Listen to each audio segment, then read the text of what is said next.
Kill Count, where we tally up the victims in all our favorite horror movies. I'm James A. Janice, and today we're looking at Seed of Chucky, released in 2004. Seed is hands down the most divisive movie in the Chucky franchise, as well as the directorial debut of series creator Don Mancini. After Bride of Chucky's success reinvigorated the series, Mancini wanted to push the envelope further. I definitely wanted to do something that was as different from Bride as Bride was different from what had gone before that movie. He leaned even more into comedy, with meta hijinks inspired by Wes Craven's New Nightmare. But while New Nightmare was a pretty sober movie, Seed is a campy domestic drama. The sin I committed was that I was making a comedy where people wanted a horror movie. In Seed, Chucky and Tiffany are the stars of an in-universe Chucky movie. Their co-star is Jennifer Tilly, played by Jennifer Tilly, who also returns to voice Tiffany the doll. They have to balance their murderous adventures with being new parents, since their hellspawn from the final moments of Bride has grown up and tracked them down. The kid questions what gender they'd like to be, as well as if they want to be a murderer. All of this takes place against a gothic aesthetic, with fake Hollywood landscapes. It's so weird. This movie's poster traumatized me as a child.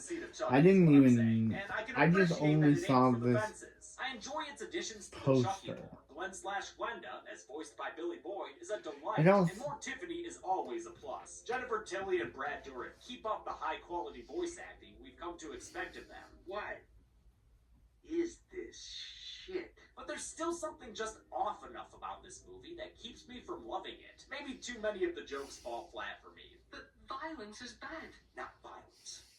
Violins. Screechy music's gonna ruin the goddamn country. Or maybe there are too many shots of doll jizz. This is definitely the series at its most ribald. In the end, I'm happy the franchise took this weird detour to give us its most ridiculous moments. But I'm even more happy that Mancini shifted course afterward, because I do love everything that comes after Seed. Now, how's about we sidestep the problem where a copyright claim keeps me from making these things? That's right, it's sponsorship time! Manscaped is the global leader in men's grooming tool. To keep up with killing when you've got a kid to take care of? Well, there's only one way to find out. The movie begins with the sticky miracle of life. Congratulations, it's a healthy baby title card! Now, this happens when two evil dolls love each other very much. The hammerhead sperm crashes into a Dragon Ball and makes the Ally McBeal baby. You should have learned all this in health class. We're a package being opened for a British birthday girl. That's the ugliest thing I've ever seen in my whole life. She doesn't like us, but we'll show her. First-time director Don Mancini plays this entire sequence in first person as an homage to the opening of Halloween. Just like in that movie, we wind up with a first-person kill when our hideous self stabs the daddy in the chest, then rides that English father down like he were the Lusitania. The POV carnage continues in the bathroom, done up in tasteful overlook chic. But we don't have to worry about Mum getting super old here. Our first-person psycho slashes her up, and she dies because she doesn't have those flower sticker things on the top floor. Gotta get that non-slip, motherfuckers! The boobs we see here always felt out of place to me. It's the only nudity in the entire Chucky series. Well, human nudity. We don't get to kill the daughter who disgraced us. She bullies us more because, well... You're pissing your pants! You're pissing your pants! You're pissing your pants! Fear not, little meaties, 'twas all but a dream. A dream from Chucky and Tiffany's child, currently called... I'ma just call them Glenn, in line with the official marketing materials. Technically, at this point, they're Glenn and Glenda, but Glenn's usually the dominant personality. Glenn's stuck as a sidekick for Sykes, this asshole, who sullies the good name of the International Ventriloquists Competition. Yo, you know they get rowdy at the IVC! Sykes says he found shitface 6 years ago in the cemetery, matching the real-life timeline of the films. Bride had come out 6 years earlier, in 1998. Sykes' stand-up bit is about the doll's lack of bits. This grotesque abomination. It ain't even anatomically correct. Wonder what his Netflix special is. All Glenn knows about their past is that they're made in Japan, and they love to quote Anthony Perkins from Psycho. I wouldn't even hurt a fly. Oh, there he goes. Back to his family. Quoting Psycho? Yo, Glenn, you should meet my pal Billy Loomis. Yeah, I'll call him that. Anthony Perkins, Psycho. Glenn imagines their parents are lovely, peaceful dolls, not knowing that they're presently hunting Santa Claus for sport. They get him down and let him know what the doll sex scene in Bride will do to you. Put your mind! Put your mind! Put your mind! Turns out out this is a film set for a movie starring Chuck and Tiff. After dying in an open grave and while giving birth, respectively, Chucky and Tiffany were found and rewired into robotic movie stars. The dolls were found at the scene of a string of real-life murders which remain unsolved to this day. Oh, good. Glad they're not keeping the dolls for evidence or anything like that. The title of their fake film debut is Chucky Goes Psycho. It's a patented recycled Mancini idea. In 2001, he wanted Chucky and Tiffany to check into the Bates Motel. Universal said no, because we can't have nice things. The Access Hollywood report is seen by Glenn on the far side of the world. They note their dad's matching wrist tat after the best sign-off I've ever seen. Thank you, Chucky. Thank you very much. Realizing they're not an orphan after all, Glenn ditches Sykes and rides off in the back of an open truck, just like their father never taught them. One Indiana Jones map later, and Glenn's in glamorous Los Angeles, California. Specifically, the Gower Street gate at Paramount Studios. A bit weird, given the franchise's ties to Universal. While all the other Chucky sequels were distributed by Universal, the studio passed on Seed of Chucky. They thought it was too weird, too comedic, and, quote, too gay. Mancini actually wrote the script for Seed right after Bride's success, but it was one of many horror movies impacted by Columbine. Between the then shocking school shooting and creative differences with the studio, the project sat dormant for 5 years until producer David Lindy read the script. A huge Chucky fan, Lindy helped see get made under Rogue Pictures, a subsidiary of Focus Features. He pretty much allowed Mancini to make the movie exactly how he wanted to. Chucky Goes Psycho co-stars Jennifer Tilly, like the actual Jennifer Tilly. Not that she's Jennifer thrilled about that. She'd rather have Oscar roles like Julia Roberts. I'm so tired of hearing about Julia Roberts. You know, I should have played Aaron Brockovich. I could have done it without the Wonder Bra. I love having Jennifer Tilly play Jennifer Tilly. It's a great loophole to see more Tilly in human form after Tiffany's tummy time death in Bride. She's so down with making fun of herself. I mean, look at me. I'm an Oscar nominee, for Christ's sake. Now I'm fucking a puppet. Her well-meaning assistant Joan tells her about a role in a movie being made by rapper Redman, a religious role. Virgin Mary. What's so funny? Nothing. She's pretty bad in her audition, not that it matters. Redman spends the whole time staring at her tillies. Redman is very much not an actor, and it shows. But I guess it doesn't hurt the movie too badly. Despite his admiration for her talents, he says he's sticking with his first choice for the Virgin Mary. Julia Roberts. Jen invites him to her place that night, the better to convince him to give her the role. A comically hypocritical move after she earlier suggested Julia Roberts had done the same thing. She slept with the director, that's what I think.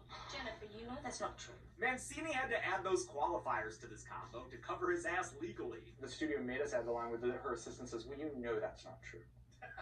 Glenn disembarks their FedEx class flight in Guillermo del Toro's basement. They pass about half the blood required for one shot in Cabin in the Woods and find Chucky and Tiffany sleeping peacefully. Aw, the grip tucked them in and everything. Glenn pulls out their family heirloom, the Heart of Damballa, continuing as canon after its introduction in Bride. All of a sudden, Glenn figures out their family words. Ade, due, dambala.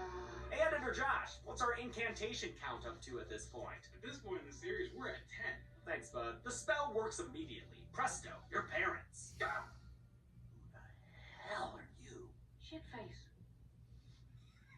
Chucky roasts Glenn for a few minutes, because they're supposed to be hideously ugly. It took the filmmakers a long time to figure out just what kind of ugly they wanted the doll child to be. I think we had 7 or 8 different sculptures of what Glenn could look like, still following the parameters that were given, but kind of seeing how far we could push it in a couple different directions. I still think they look like pinup Sarah Bowie. It's still a face only a mother could love. Chucky's gonna need a minute. They freeze when they hear a tech coming. Because of their on-set malfunction, they're gonna need to get taken apart. This is actual effects artist Tony Gardner playing himself. We've seen his work in Freaky, Zombieland Double Tap, and Bones, and he designed the mask in Hellfest and Evil Ash in Army of Darkness. His work goes all the way back to the Thriller music video. He first met Chucky producer David Kirshner on Hocus Pocus, which they both worked on. With Seed, Gardner replaces longtime Chucky puppeteer Kevin Yeager. He signed on to the project with only 3 months to build the animatronics. Not a ton of time, but they ended up looking great. Gardner stuck with the franchise and remains with it to this very day. He even has a producer credit on the TV series. His daughter, Kira, made the upcoming documentary Living with Chucky, which is making the festival rounds. And to humble brag a little bit, she's actually a personal friend of mine. Hey, Kira. Hey, James. Hey, thanks a lot for that badass wedding gift. Oh, you mean the screen-used Chucky shoe from season 1? Yeah. You're welcome. When Tony unscrews Tiffany's back, he finds beating organs inside, presumably put there by the Damballa effect, which, yeah, probably end to Gardner's acting career with an awesome death to give to the makeup guy. You gotta get killed pretty fucking hard to make a normal movie look 3D. That death deserves some yeahs for show. The two of them decide it's high time for a gender reveal party. It's a Ken! Chucky sees a chip off the old alphabet block, while Tiffany sees the daughter she's always wanted. He says, Glenn. She says, Glinda. The names are in reference to Ed Wood's 1953 film Glenn or Glenda, a clumsy but groundbreaking story, loosely inspired by the gender reassignment surgery of trans pioneer Christine Jorgensen. Before they can get either name down on the birth certificate, Jennifer Tilly sneaks into the shop to have herself a Snickers. Tiffany's never seen someone eat so beautifully. The fact that we have J. Till saying her own name like that is hilarious. It reminds me of a very drunken episode of Drunk Disney. Her name is kind of Bertilly. Jennifer Tilly. After mistaking it for a prop, Tilly realizes Tony's head is for reals. The police squad comes to Paramount as Jen gets a taste of the fame she's been missing. Peter, celebrities reveal. Jennifer, what did you see? It's so overwhelming, she doesn't notice her chauffeur Stan rehearsing something he wants to say to her. Jennifer, I love you. So he'll just have to keep being her boy toy for now. Could be worse. The puppets sneak into the limo's back seat and admire the streets of Hollywood. Of course, all these shots were just filmed by a second unit. Most of Seed was filmed over in Romania at Castle Studios, which was co-founded by Charles Band in 1992. But the Chucky family isn't from Eastern Europe or East Asia. We're not from Japan. We're from Jersey. They decide that Tiffany will take over Jennifer Tilly's body. She can't wait. She sounds just like an angel. Chucky will take over Redman's. I'm down with that. Yeah, we know, Chucky. We remember Child's Play 3. As for Glenn/Glenda, You're going to be a real-life girl. boy, they're working on it. And Jennifer's working on a special night with Redman, even though it's sure to upset Stan. Come on, Stan, it's just business. Tiffany takes the news even harder. Oh my God, she's a complete slut. They get to Jennifer Tilly's weird-ass Scooby-Doo murder house, where the toys hole up in the attic. Glenn asks their parents why they murder, and while Chucky defends it as a family tradition, Tiffany wants to set a better example for their kid. We have a problem with killing. She makes Chucky promise that he won't kill anymore, but you know that, Charles Lee Ray. He just can't help himself. The dolls plan to use Chucky's sperm to artificially inseminate Jennifer Tilly. That way, she can give birth to a body for Glenn or Glenda to use. Hey, aren't you gonna give me a hand here? Wonder how long it took Tony Gardner to make them doll titties. Of course, Chuck's gonna need more than a quick flash to make baby juice. It takes 5 grown adult men to jerk off one small plastic puppet. You learn something new every day, sometimes entirely against your will. Joan's been writing fake fan mail to Jennifer to make her feel better, but she takes a break to try to talk Jen out of sleeping with Redman for a role. When she gets too judgmental, Jennifer fires Joan, and she leaves right as Redman arrives for the one-on-one audition. As it gets started, Tiffany drugs the champagne, and Redman is too charming for Jennifer to notice. Which of my films is your favorite? That movie when you and that chick was making out? Oh, Bound. As things heat up, Easy Paparazzo Pete Peters sneaks around outside, in a reference to Rear Window and Body Double. He ends up seeing more than he could have asked for. I'm masturbating, bitch. This line comes naturally out of John Waters' mouth. He is a legendary cult filmmaker whose career includes the transgressive classic Pink Flamingos and the original Hairspray, which he wrote and directed. Don Mancini found out Waters was a Chucky fan through Justin Whalen, the Child's Play 3 Andy actor who was in Waters' horror comedy Serial Mom. I'm a big fan of Chucky. I think he's better than Jason. He's better than all of them. Than Freddy. Better than Norman Bates. Redman's sick of waiting, so he grabs Jennifer's head and forces himself onto her. Tiffany comes in and knocks the rapper out, then chastises Jennifer Tilly. You should be ashamed of yourself. Where's your self-respect? Jennifer looks for it, only to find Chucky waiting in the wings with his sperm donation. She tries to run, but Tiffany knocks her out with an award. The dolls drag their new bodies away, as Tiffany comments on Tilly's weight. Fuck, she's fat. This movie has a lot of mean comments towards Jennifer Tilly, all at the request of Tilly herself. Jennifer completely mocks herself in this movie in a way that I think people will love her for. She wanted to play her fictionalized self as a bitchy diva from hell. Mancini complied, initially going a bit too hard in the paint. I Actually, the first draft that he did, the studio rejected because they said Jennifer Tilly is so unlikable. As Tiffany prepares to go full blind man on Jennifer, Chucky notices Pete Peters sneaking away with pics. He scares his kid awake and takes off their bow so they can go out for a boys' night. Ignore the fact that the driving puppets negates a crucial plot point from Bride. Sure, I'll steer and you can work the pedals. I mean, yeah, that's exactly what they're doing right now, so I guess they just had to try it. They get cut off by Britney Spears, played by professional lookalike Nadia Dinah Arakat. The resemblance was so uncanny that some TV trailers included warnings that Spears wasn't really in the movie. She's not in it for long in any case. Chucky drives her off the road, killing Britney Spears in an explosion. Oops, I did it again. Again? Pretty sure that's the first time you've killed Britney Spears, right? At the paparazzi photo lab, Pete Peters learns his photo subject was a scary-looking scarred-up doll. That same doll is currently hanging out right above him. But before he can get the drop, Glenn tries to save Peters with her best Darth Vader impression.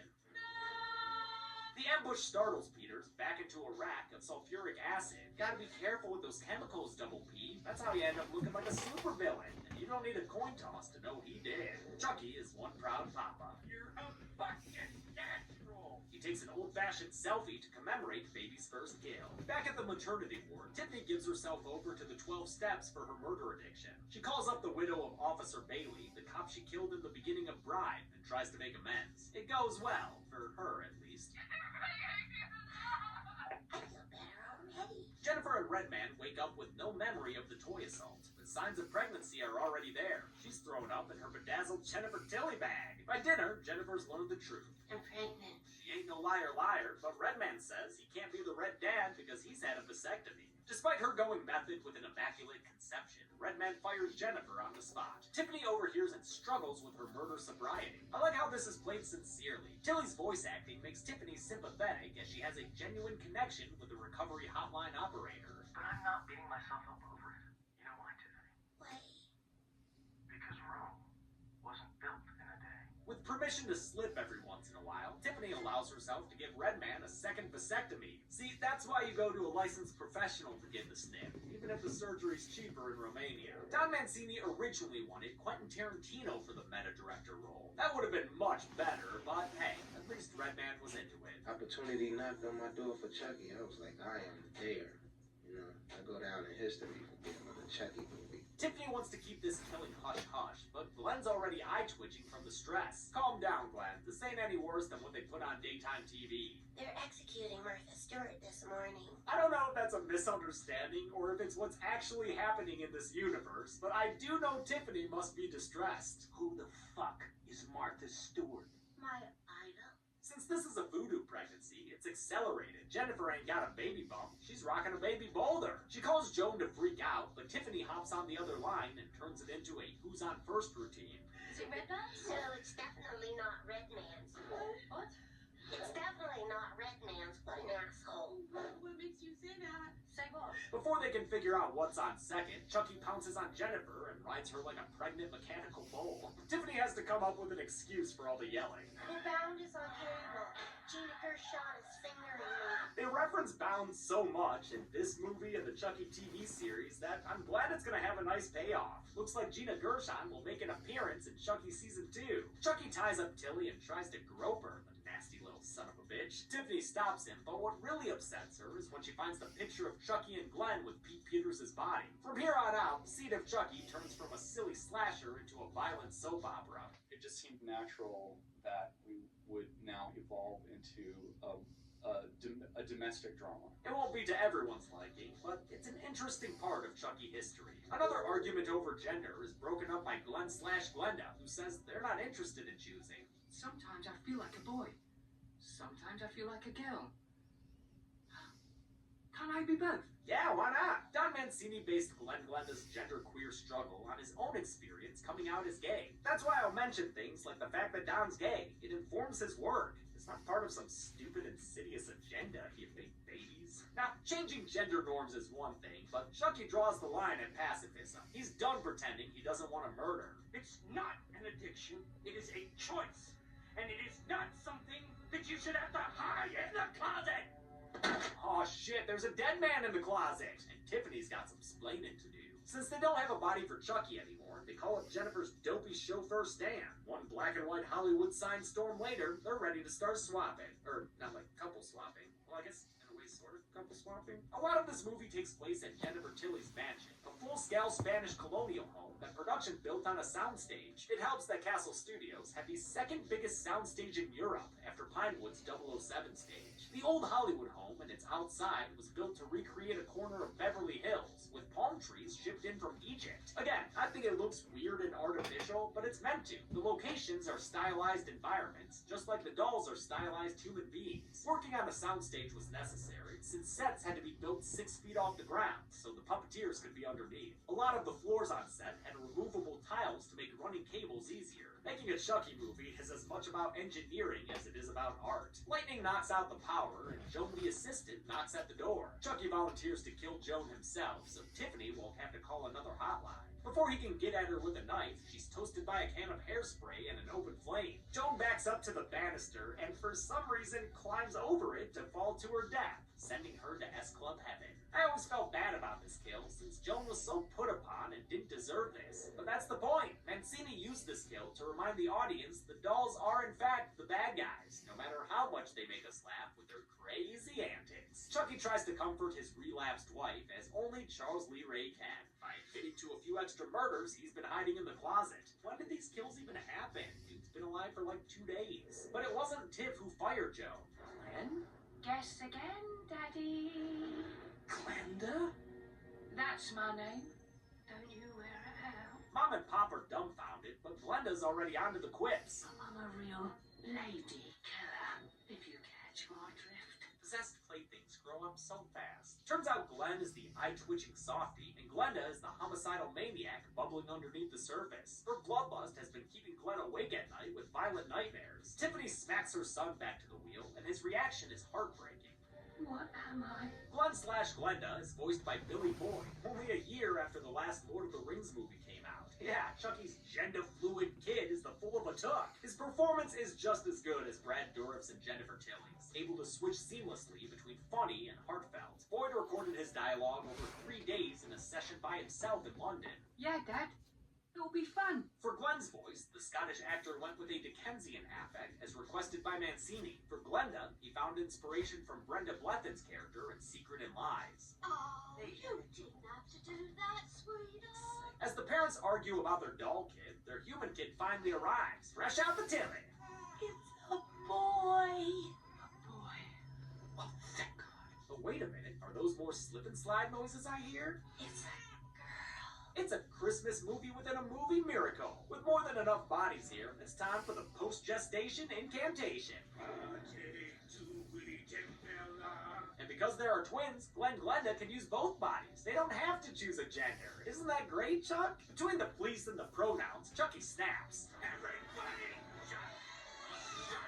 he decides that after all these years of knee-high existence, he's done with the duets and the downbelows. He's fine staying a good guy now. I am Chucky, the killer dog, and I dig it. This is a big moment for Chucky. He's been trying to transfer his soul into a human body for more than 4 movies now. As always, Mancini wanted to stop doing the same old thing. I was always, ambivalent at best about the whole idea of that Chucky having that goal. I just thought, well, why can't this just be a doll that likes to kill people? I'm proud of Chucky's newfound body acceptance, but Tiffany's not on board. I want to be Jennifer Tilly. She says she's leaving Chucky, and she's taking their kid with her. Shout out to the puppeteers for making it easy to forget that this is a scene about dolls getting divorced. As always, the animatronics required a ton of work from a whole bunch of people. There's a huge army just to build the stuff and get it here, and then there's a huge army here to maintain it, rehearse it, and then perform it on set. That small army included some unexpected recruits, like creature actor Doug Jones? What?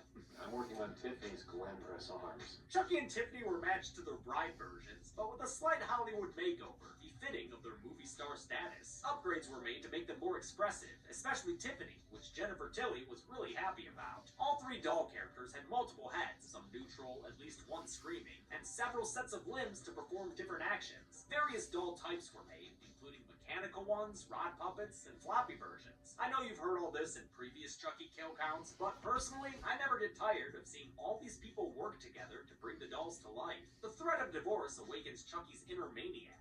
Nobody leaves me. Nobody. To keep Tiffany a doll, he tries to kill Tilly, but Stan jumps in front of her and takes the knife to his chest. He lost the chance to tell Jennifer Tilly how he really feels. Tiffany throws the knife back and knocks the magic words out of Chucky's tiny hands. The police breach the mansion door, and Jennifer Tilly is taken to a hospital, where she's kept away from her new babies since she's been talking about killer dolls. Tiffany drugs Jennifer's IV and is ready to get to the heart of Damballa of the matter when they get a visitor. It's Chucky with another Shining reference. He's gonna say the thing, isn't he? I can't think of a thing to say. Oh, really, man? You should have asked my dentist, Dr. Alan Feinstone. Corned beef and cabbage. Tiffany speed reads the rest of the incantation, but just as she reaches the end... Can't marriage counsel your way back from that. Glenda breaks down in tears and gets one more lesson from Mom before she goes. Don't make the same mistakes your mom and dad made. Especially your dad. The stone cold hater to the end. Respect, Tiff. Rest in doll pieces. Glenda attempts to avenge their mother in the cutest match of Mortal Kombat ever played. I hear they're never gonna add Chucky to those games because he'd be too small, right? Yeah, I guess that makes sense. Faster than you can say, get over here! The kid uses the axe just like their father taught him. It's me, your boy. Turns out Glenn and Glenda both have a little Lakeshore Strangler in them. Glenn proves it by cutting Chucky into body parts. The old toy man can't even be mad about it. Boy. Glenn wins. Fatality. Glenn is comforted by Jennifer Tilly before the movie jumps ahead to the faraway future of 2009. Tilly's fake-ass looking Hollywood home is hosting a birthday party for her twins, who are polar opposites. Glenn, he's an angel, an absolute dream. But Glenda, she's a bad girl, Miss Tilly. Yep, Raggedy Ann there is such a tyrant that new assistant Fulvia can't bear one more creepy staring contest with her. Good thing she won't have to, since she's beaten to death with a Tiffany doll. Turns out Jennifer Tilly's body is, in fact, now home to Tiffany Valentine's soul. When did that happen, though? After Tiffany said the spell and Chucky fatally injured her doll body, she was giving motherly advice to Glenn. Was that Jennifer Tilly being nice to Glenn post-body swap? Was Tiffany's soul in both J-Tills and the Tiffany doll? You need a different spell for that. I don't get it. While Glenda is proud to be Mommy's little murder accomplice, Glenn's just happy to be vibing. Even though we had our differences, I know my dad really loved me. The movie ends with one last birthday gift for him, an unmarked present with Chucky's severed arm inside. Ah, surprise! How many seeds never got to fully blossom thanks to a family of killer dolls? Let's grab Glenn and find out at the numbers. Oh, where did he go? How does this keep happening?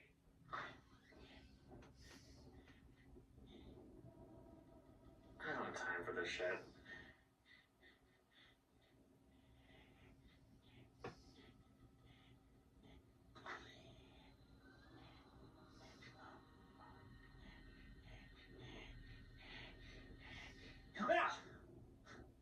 What the fuck are you doing down there? The dad said someone should do another kill count. Okay, man, you got it. October 7th, alright? Yeah, October 7th, Dude Bro Party Massacre 3. Woohoo! Shit, I gotta go right. 14 people died in Seed of Chucky. Of those, 6 were women, 7 were men, and 1 was a red man. Now it's time for everyone's favorite extra information. Chucky had 7 solo or joint kills, with an incineration, 4 blade kills, which includes an axe, an off-screen suffocation, and the piano wire decapitation, filed under MISC. Tiffany only had 3 kills, that miscellaneous decap, red man stabbing, and Fulvia's beating with the Tiffany doll. And now Glenn/Glenda's in the mix too, with 5 kills. They stabbed a dad, broke a mom's neck, lit Joan on fire, used an axe on Chuck, and got a miscellaneous acid face melt. Here's how the puppet kills stack up after this movie. Oh wow, way to catch up to Mom Glenn/Glenda. And here's the installment comparisons, with Seed tying Bride for the lead-in kills. Finally, a runtime of 87 minutes left us with a kill on average every 6.21 minutes. I'll give the Golden Chainsaw for coolest kill to Pete Peters for that face mount. It's not my favorite CG, but where else are you gonna see John Waters with half his head looking like a pepperoni pizza. Dome Machete for lamest kill will go to Stan the chauffeur man, whose death was as pathetic as his character. And Champion Chuckle for funniest part is gonna go to a dark horse line. They're executing Martha Stewart this morning. Tiffany's super serious line reading and likely misreading of the situation just makes me laugh every fucking time. And that's it. Seed of Chucky came out in 2004, and while Focus Features pushed for a more traditional follow-up starring Glenn, Mancini wouldn't play with his toys again for almost a decade. I'll show you next time, but until then, I'm James A. Janice. This has been the Kill Count. On the next Kill Count. After being lost in the metaverse for 2 films, it's time for Chucky to go back to basics. Hi, I'm Chucky, and I'm your friend to the end.